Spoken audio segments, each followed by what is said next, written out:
Okay, so these are the 5.2 notes, and today's objective is to solve a system of equations by using the method of substitution. So in the substitution method, you're going to get one variable, it doesn't matter which one, it could be x or y, by itself in one of your equations, and then you substitute in the other equation and solve. So the problems that I'll be doing as examples are 1, 2, 4, 6, 9, 14, and 16. So number 1 here, in our second equation, the variable is already isolated by itself. In the second equation, the x is by itself. So we can substitute the value for x, which is negative 5y, we can substitute that in place of x in our first equation.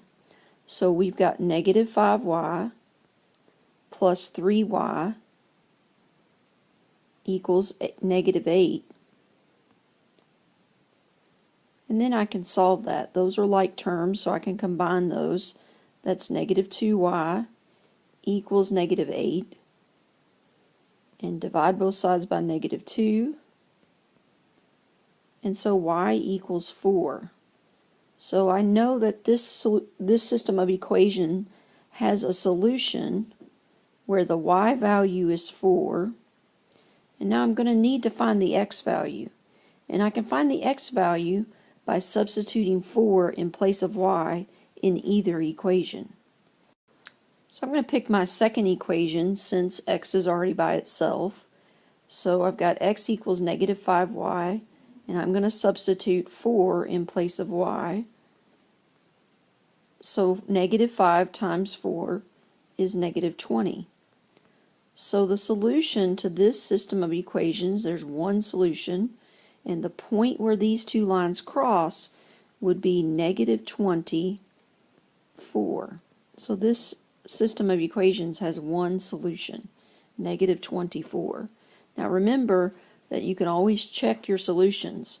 So if I put this point in place of x and y into the first equation, it should make that first equation true. So if I do negative 20 for x plus 3 times 4, because 4 is for y, then negative 20 plus 3 times 4, we're going to see if that equals negative 8. 3 times 4 is 12, and negative 20 plus 12 is negative 8. And then in my second equation, negative 20 goes where x is, 4 goes where y is, so negative 5 times 4, that does equal the x value of negative 20. So number 2 is just like number 1, except that this time the y is by itself, so I'm going to take what y equals, which is negative 5x, and substitute it in place of y in the first equation.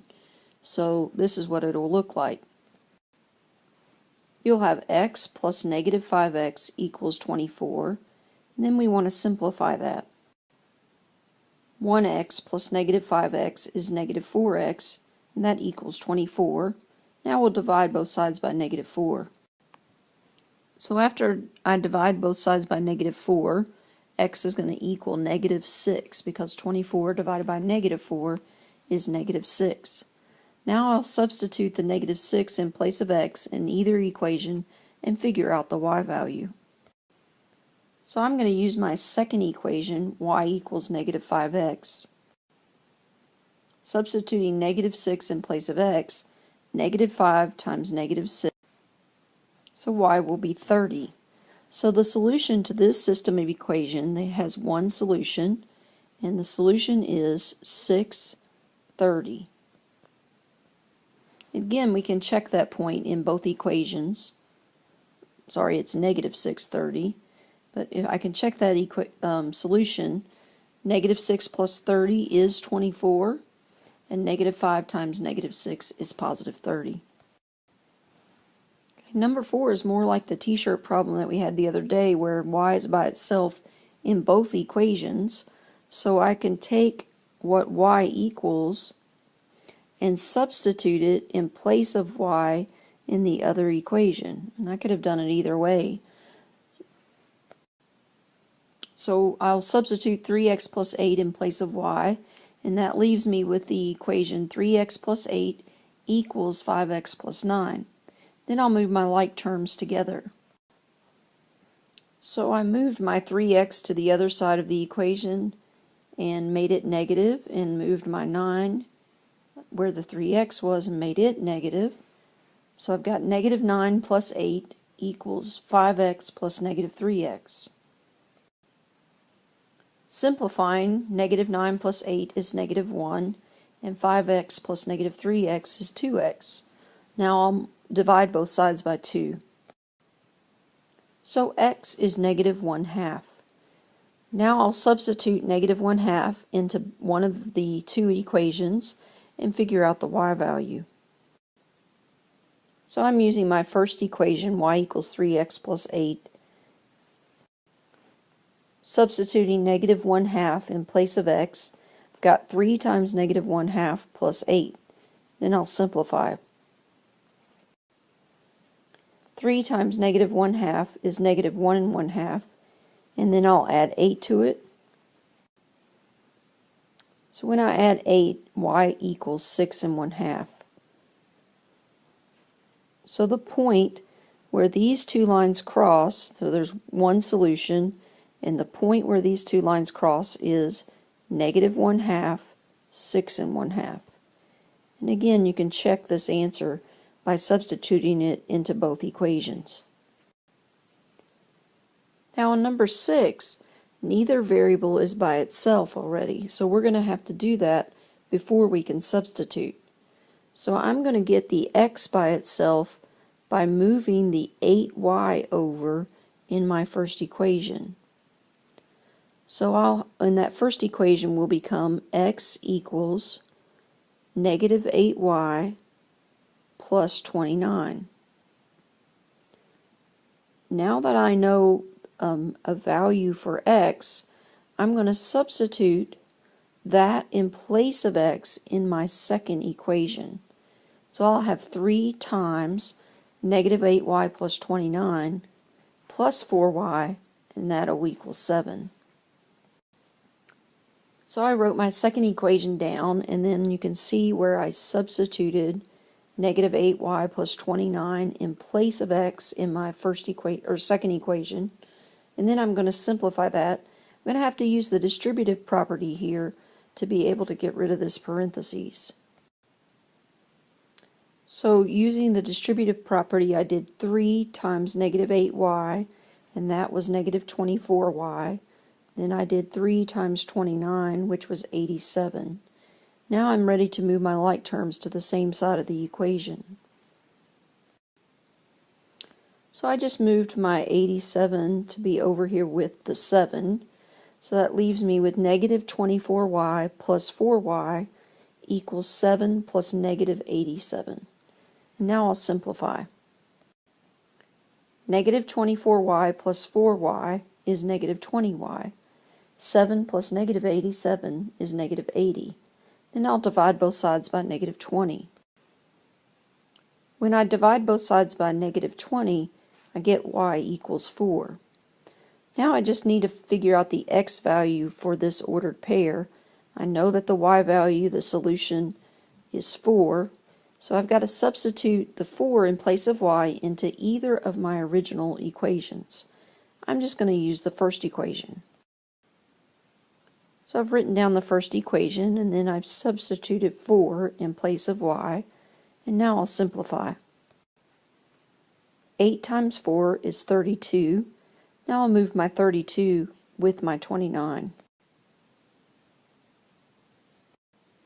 So x is equal to 29 plus negative 32. And 29 plus negative 32 is negative 3. So the solution to this system is one point, and the point where those two lines cross is negative 3, 4. Again, we can check this by substituting. If we substitute in that second equation, negative 3 for x and 4 for y, we've got 3 times negative 3, which is negative 9, plus 4 times 4, which is 16, and negative 9 plus 16 is 7. Okay, so on number 9, neither variable is by itself. One little hint about getting variables by itself, the easiest one to get by itself is one that doesn't have a number in front of it. So for instance, the easiest one to get by itself is this one, because there's no number in front of y that I'm going to have to divide by. So we want to go ahead and move our 4 over with our x's, and that will get the y by itself. So after I move the 4 over, I've got negative 2x plus negative 4 equals y. And I'll substitute this negative 2x plus 4 in place of y in my first equation. So substituting negative 2x plus negative 4 in place of y in my first equation, I have 6x plus 3 times negative 2x plus negative 4 equals 10. Now I'll distribute and simplify. So after distributing with the 3, I've got 6x plus negative 6x plus negative 12 equals 10. Now I'll move my like terms to the same side of the equation. So after moving my 12 over, I have 6x plus negative 6x equals 10 plus 12. 6x plus negative 6x is 0, and 10 plus 12 is 22. Well, 0 cannot equal 22. So remember from equations in one of our very first chapters this year, when that happens, we know that there's no solution, because that's impossible. So these lines must be parallel to each other. We can check that by checking the slopes of these two lines. I know that the slope of the second line is negative 2 because I already got y by itself, and I know the number in front of x is negative 2. So now let's check the first line. So I'm going to get y by itself on this first line by moving my 6x over with the 10. And then I'll divide everything by 3. After I divide everything by 3, I have y equals 10 over 3 plus negative 2x. So my slope is negative 2 also. Since they have the same slope, these are parallel lines. And they do have different y-intercepts. The first equation has a y-intercept of 10/3, which is about 3 1/3. And then the second equation has a y-intercept of negative 4. So these lines have the same slope, which makes them parallel, but different y-intercepts, which makes them not identical lines, just parallel lines. Okay, number 14 and 16 are really given to you to help you get ready for the next lesson. We won't be solving a system here. So number 14 says, write the equivalent equation by multiplying both sides of the given equation by the given non-zero number. So in number 14, they want us to multiply everything by negative 2. So we'll take negative 2 and multiply it by 2x plus 5y. And we'll also take negative 2 and multiply it by the 8. Don't forget to do both sides of the equation, because that's the only way the equation is going to stay equal.